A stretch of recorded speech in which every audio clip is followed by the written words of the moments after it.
You are listening to the Chompcast, the official podcast of Sword Chomp. And remember, you can always go to swordchomp.com where you can access the many places our podcast is available for download. But if you're listening to the show right now, that means you found us. So welcome to the madness that is the Chompcast. We have a very special show today. Size does matter. As we discuss the magical PlayStation VR platforming puzzle game, Moss, the colossal frustration that is Kingdom Come, Deliverance, we battle giant kaiju-esque creatures with Into the Breach, and we talk a bit more about the biggest and best-selling game in Capcom history. We also have the Nintendo Direct to go over briefly, and you know, some really funny polls this week that I posted on the @SwordChomp Instagram, including Moss, the cheesy gordita crunch, fish eating a spicy banana, and Tomb Raider. And of course, the topic of the show is the dilemma of separating the art from the artist. You know, how do we separate controversy when it involves the creators that make things that we love? This is going to be a gargantuan podcast that you don't want to miss. Also, as we get to some introductions, we have a special guest today. He's been here many times before. He's our good friend, Rich Meister, the maestro from Destructoid.com. How you doing, Rich? I'm doing good. Thanks for having me back, guys. Yeah, we love having you on, Rich. It's always a fun time here. It is. And you know, we can bounce off topics with pretty much any game off of you, but really, I got to get to the heart of some of the more serious and pressing matters that we going on at Sword Chomp, like the cheesy gordita crunch and fish eating a spicy banana, and that's really what I want you here for. So those are important things. Any Taco Bell or food related topics, really. Anything food, just give me the food stuff. Yeah, it's gonna be fun. It's gonna be fun. Anytime you're here is a special treat for us. So thanks for being here, Rich. And let's get to some quick intros for the crew. Up first, of course, from Texas, the snake in my proverbial boots. Fish is here. Glad to have you, Fish. And Fish, hey. Hey, what's up, man? Hi. I did finally send that book that you were requesting. I ordered it with my Prime membership, so I got that 2-day shipping for you. Should arrive soon. I believe the book was titled, let me pull up my email. Oh, yeah, here it is. The book was titled, It's Not the Size of the Boat, Embracing Life with a Micro Penis. So, should be on its way soon, Fish. Oh, wow. You went with that book, okay. The one and only. I mean, it's the book, Fish. It is the book. Okay. It's a page turner. What are some highlights of that book, Morgan? Have you actually read it? I haven't because I don't have a micro penis, thank God. But I will tell you this. Wait, you fooled me. I see pictures. That's true. He doesn't have a micro penis. He has a nano penis. It all has to do with angles. That's right. I haven't. Believe me, Fish. I fooled many a women too. That's kind of my thing. The illusion. Okay. I don't know how to take that. I don't need help with that though, Morgan. Are you trying to get me to fool women with? Morgan, tricking women. Embracing. The book is more just about accepting what you have and making the best of things. And it's like a self-help book. It's powerful stuff. I think that you'll really get a lot out of it. So, and that's where the irony comes from. Morgan sending you that, as he was just literally talking about tricking women. He wants you to accept your lot in life while he doesn't himself. He probably wants me to read it for him. Really high deception skill. We're in the same boat, so to speak. So glad to have you here, Fish. And again, that book should be there shortly. From Japan, the one and only Shay Layton is here. Professor Layton, as we call him. You can find him at Professor Layton because he's finally on Instagram. Yay! How you doing, Shay? Good. I don't know what the hell I was thinking getting an Instagram. I can't believe you got that handle. Yeah, how'd you get that handle? I had to put two. I had to put two N's Mm. because I didn't get the one N. They were not playing nice. Is that better or worse than an underscore? I think it's definitely better. Yeah. Underscore is very, very 2002, I feel. So I feel like They're tough to remember, yeah. Made away with it. Okay. You'd be so proud, Shay. I've been in a dark hole of kill switch engage all week. That's good. That's good news. That's great news. Lots of their best album, As Daylight Dies, which is the best kill switch engage album. I will die on that sword. How do, like literally every episode you have a sword to die on, I swear to God. Mm-hmm. Well, we are called Sword Chomp, so quit dying. Quit dying. It's the same sword. I just devoted different. my life. No, you're right. You're right, Rich. I just devoted my life to dying on the sword. It's the same sword. Somebody's got to do it. It's true. God knows Fish ain't gonna do it. He ain't dying on no fucking swords for nobody. Nope. That's why I sleep in the Mr. Destructoid head every night. Oh. Because I'm a company man. Yeah, our company is choice. Death. That's how it works here. Just me murdering myself over and over for everyone's entertainment. But yeah, every time I listen to Kill Switch Engage, I haven't listened to them in a long time, but every time I do, I think of you headbanging somewhere in Japan. So I always am. In a crowded farmer's market. Yeah. That's right. I wonder how Kill Switch Engage does in Japan. I wonder how they do there. But we are glad you are here, Professor Layton, talking about Into the Breach among other things. So thanks for being here. And speaking of which, Josh is here, Joshua Fowler from Michigan. And Josh, I'm excited to have you here. I know you've played a ton of Into the Breach. Into the Breach. Now, wasn't that the title of your first amateur adult film? It sounds familiar. No, it was actually my second album.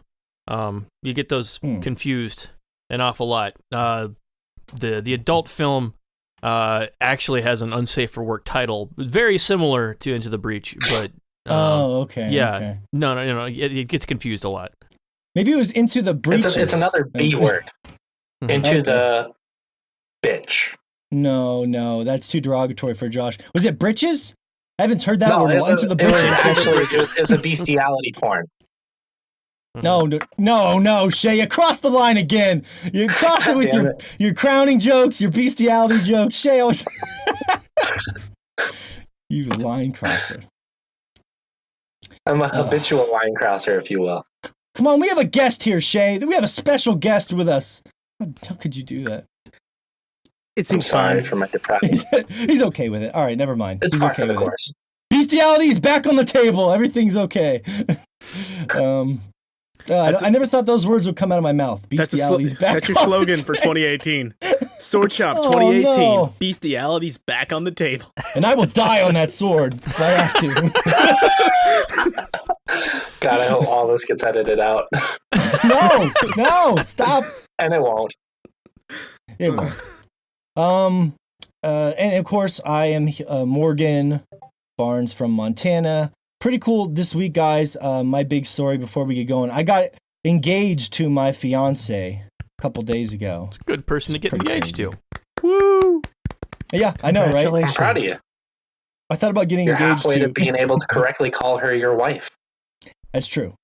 I figure if I accidentally call her my wife all the time, I might as well do it. It was pretty sweet. It actually had a pretty nerdy twist too, because her we went on like a nerdy little scavenger hunt, like where we kind of recounted memories from our relationship, and I had got the ring and everything. And her favorite Pokemon is a Woobat, which I know sounds ridiculous if you follow Pokemon. You'd be like, a Woobat? What? That's absurd. But she liked it because the Woobat, if you've never seen it, has a heart for a nose. It's got a cute little snout with a heart on it.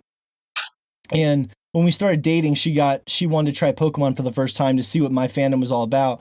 And Black and White was the one she started playing, and Woobat was the Pokemon she fell in love with. So she had this Woobat plushie that she lost in the move, and I found it, and I attached the ring after the scavenger hunt. I attached the ring to the Woobat, and so when I gave her the Woobat, she was like, "Oh, you found my Woobat!" And then she saw the ring underneath, and she was like, "Oh, what is?" She's like, "Oh, what is this?" And it had some cheesy message in it like, "Will you marry me?" or something like that.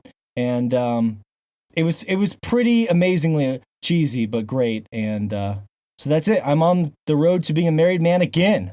So there you go. Woo! I will say the woo. 2 levels. woo, yeah, woo. Josh, you had a pretty cool. What did you do for your proposal, Josh? You think it was like a waterfall story, right? Yeah. We had when we were in college, there was a I don't know if it was a state park. I think it was state. I don't think it was federal. But state park near where we were going to college that had a waterfall at it that you could actually climb down from the top of the waterfall in order to get behind the waterfall if you are insane, like both myself and my wife. Okay, that's a good start to the relationship. Mm-hmm. And so we made our way down there, climbed back behind the waterfall, and we're looking out there, and I proposed, and because we were behind a water fountain, it was so loud that I had no idea what she said. I hope it was yes. Mm-hmm. Yeah. Well, if she was crying, it was probably a good sign that it was a yes. Funnier part being, like, I'm already engaged to someone else. Until you got out from behind the waterfall, she had no idea what you said. Mm-hmm. Yeah, he just held this ring up at me, and he had this weird look in his face. I thought you said you found it. Yeah. What do you think of this? It's like, well, take it to the office. That's what she said. Take it to the office. It's funny because I never really delved into those stories with you guys, and I was kind of bummed out about that whenever I realized that when I was planning my proposal, because you guys are some of my best friends. Fish, I don't think I've ever asked you either. What was your proposal story like with your wife? It actually never happened. I never proposed to my wife. You just woke up one day and you were married? That's a cool fucking twist of fate. Oh my god. Kinda is, yeah. He had a free afternoon. Pretty much. Yeah, I mean, we got married at the courthouse, but and I think it was just me, my wife, her dad, and my 6-month-old daughter. Well, that's the marriage. But I mean, like, what was the moment you decided to get married, I guess? Do you remember that? My wife actually just set a date, and I was like, okay, let's get married. I never actually proposed to her. Oh, but wow! That is the most fish story I've ever heard. That is so fish. Yeah. Oh my Just God, tell me when to show up. Yes. Not even that, but just fish. we're getting married. Hey, Fish, by the way, I penciled us in to get married next month. Okay, good. Bye. I'd be like, can you just give me the day? I think I need to call out of work. God, that explains so much. Yeah. Well, yeah. 7 years later, though, I do regret not having that moment of, proposing to my wife, because I feel like she did miss out on something. It's not too late special if you divorce her. Oh, okay. Rich is ahead of the game there. Okay. There you go. Divorce her. Do it again. She'll be crushed for like a day. Or just renew your vows. Just renew your vows. I feel like that's much cheaper. I think my way's better. It involves more lawyers and therefore is better. More lawyers. There will That's be how that most freedom, things are measured. I will be a single man. Well, I was curious because I know you're very anxious, Fish, and as far as social or anxiety sometimes, and proposing is a little bit nerve wracking. Oh yeah. So I was just it is. hoping That's why you that never had- did it. Exactly.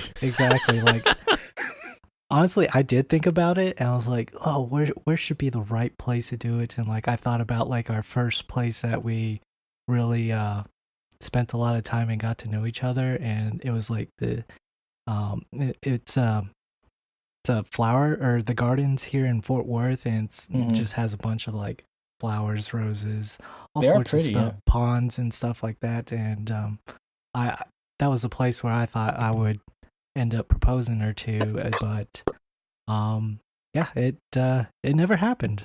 That is so strange. I just kept procrastinating until Fish would never procrastinate. That's not a Fish thing. I think I have the perfect proposal. I think I would take her to Home Depot and be like,